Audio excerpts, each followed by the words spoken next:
Welcome to my part 2 of my season 4 Selling Sunset review. I hope you've checked out part 1 and you're here for the follow-up, so let's get into it. Maya is pregnant again, literally again. I am not making this up. This is like her 7th child in the space of 3 years. So at this point, I think she should just switch to TLC and get her own program. Maya, 21 and counting, is coming this August. Watch out for that. Davina is attempting to get back into the office. Spoiler alert, she does manage to wangle it by the end of the season. I just think her style is so Danish royal family. Every time I see her, I think she should be announcing, I should be announcing Queen Margrethe of Hanovia is entering the room and she's married to Gunther from the hinterlands. That's her vibe as far as I'm concerned. So Davina begins a whole suck-up campaign, as she clearly wants back into the Oppenheim group, even though no one seems to want her to come back. But Davina's suck-up campaign consists of her attempting to be a human instead of a reptilian being, and it is like watching Mark Zuckerberg trying to demonstrate he knows how normal human interaction works. So it's very awkward, basically, and everyone's kind of like, okay. But yeah, Davina makes it back in the end, and she's a little more subdued, not as quick to cast horrible aspersions on people about why their marriage ended. I do miss her Voldemort assistant vibes a little bit, but it is what it is, you know? She wants to grow as a person, as they say. So Davina even offers Chriselle an apology. It's not the best apology, but Chriselle decides she's going to let Davina show her and everyone else if this really is a new Davina or if we still need to lock up our puppies. So we are going to have to watch and see what happens. Is this a new Davina?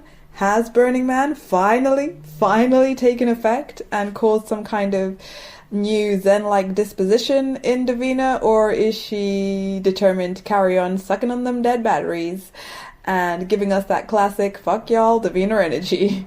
We will have to see. So what else? I think the most exciting thing that happened this season was Mary's dog's birthday party, which is kind of a new low for reality TV, but it did happen and it was a whole thing. And there was some very touching poetry. I think it's the most emotional I've ever seen Jason, so there you go.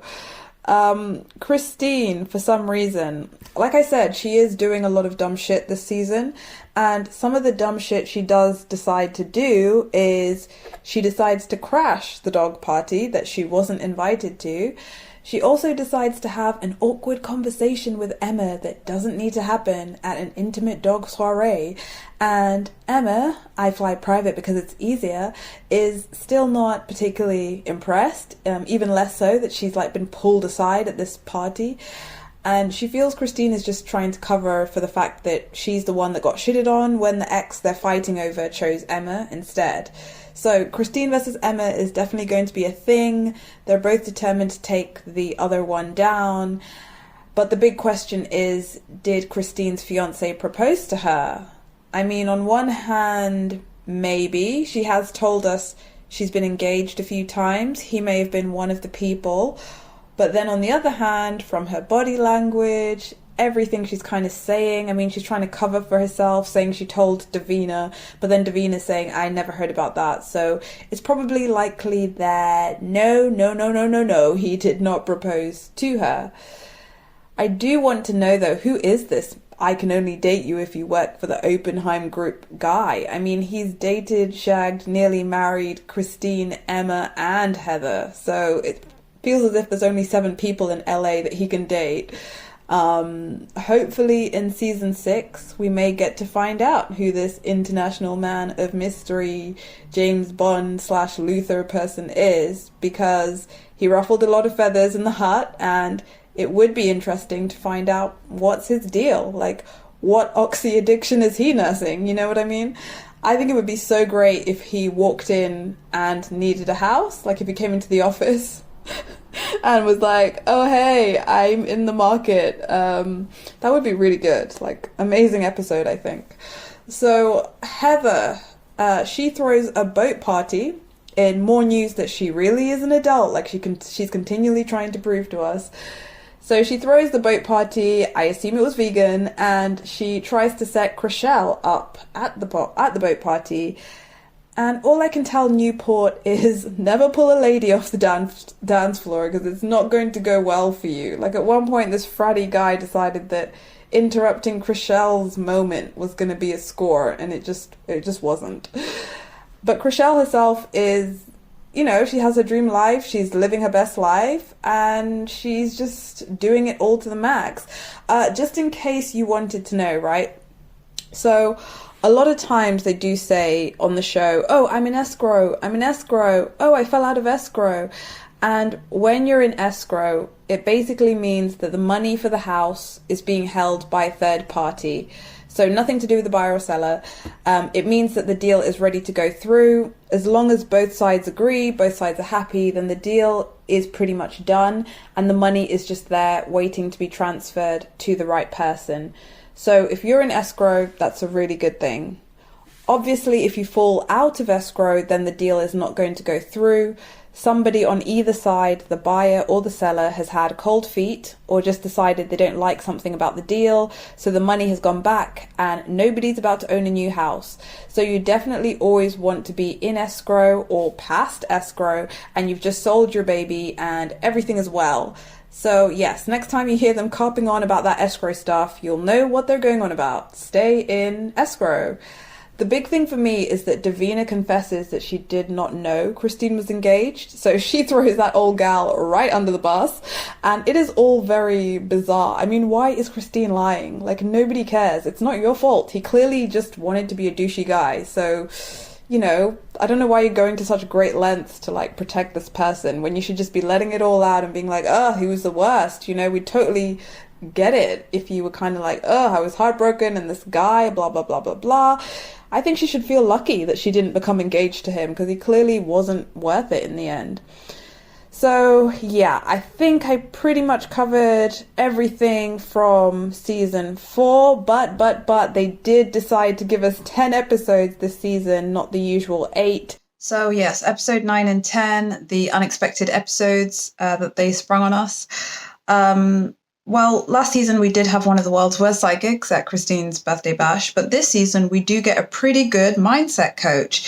So Vanessa provides this mindset coach to try and help Christine not be such a psycho, not be such a lost cause, and try and inject some more positivity into her life and the way she's relating to her fellow office workers. And Christine does open up a little bit. You clearly see that she's had some things in her past that she sort of feels like she just doesn't want to run into those same patterns, and she just wants to avoid getting into these kind of unnecessary girl drama fights. But it is also partly because Christine's maybe egging things on a bit more than she needs to. So anyway, there's a mindset coach, and she seems great. She seems like she's got some good points to stick in there. Davina sort of finally advises Christine that she doesn't really want to cover for her. Christine doesn't take it too well, but Davina is trying to start a new chapter, and she just doesn't want to go down with the Empress Christine ship. So Christine will have to figure that one out, but she was not impressed with Davina. It was all very like loyalty, where is it? And Davina was like, not in this situation, honey. The season kind of ends with Jason throwing a big get-together bash for the fam, the old fam and the new fam, because as it turns out, Selling OC is coming. It's already hit our screens. I will have a review up for that soon. Check the link below.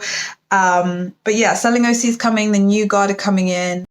Are they going to be as spicy, if not more spicy, than the Selling Sunset original crew? We're just going to have to see. And I think in a giant change in circumstances, I've always gone on about how at the end of each Selling Sunset season, you do get the classic, everybody decides to have a go at Chriselle. But in a dramatic reversal of fortunes, it is now the Let's Confront Christine club. And I feel like going forward, we're probably going to see a lot more of these group situations where everyone decides they're going to try and have a group talk with Christine. So they do try and clear the air with Christine, but it doesn't go very well. I think the key takeaway is just that Christine does want to be friends with Mary again, but whether they can actually figure that out and make it work, I don't think so. They just keep kind of like catching the wrong tone with each other, like what the other person's trying to do. And I just think Mary's tired of trying to like accommodate some of Christine's unnecessary ways. So yeah, it looks like that friendship has sailed, and I'd be surprised if they really got back to where they used to be. So season 5, there's a little teaser about what happens in season 5. I think it's just trying to tell us that there is life after Justin Hartley. And yeah, we'll see what Rochelle gets up to and what some of the bosses get up to next season. But that is everything that I noticed for season 4 of Selling Sunset. Watch, comment, subscribe. Let me know any moments that jumped out to you. And yeah, enjoy everything, and catch you soon. Bye.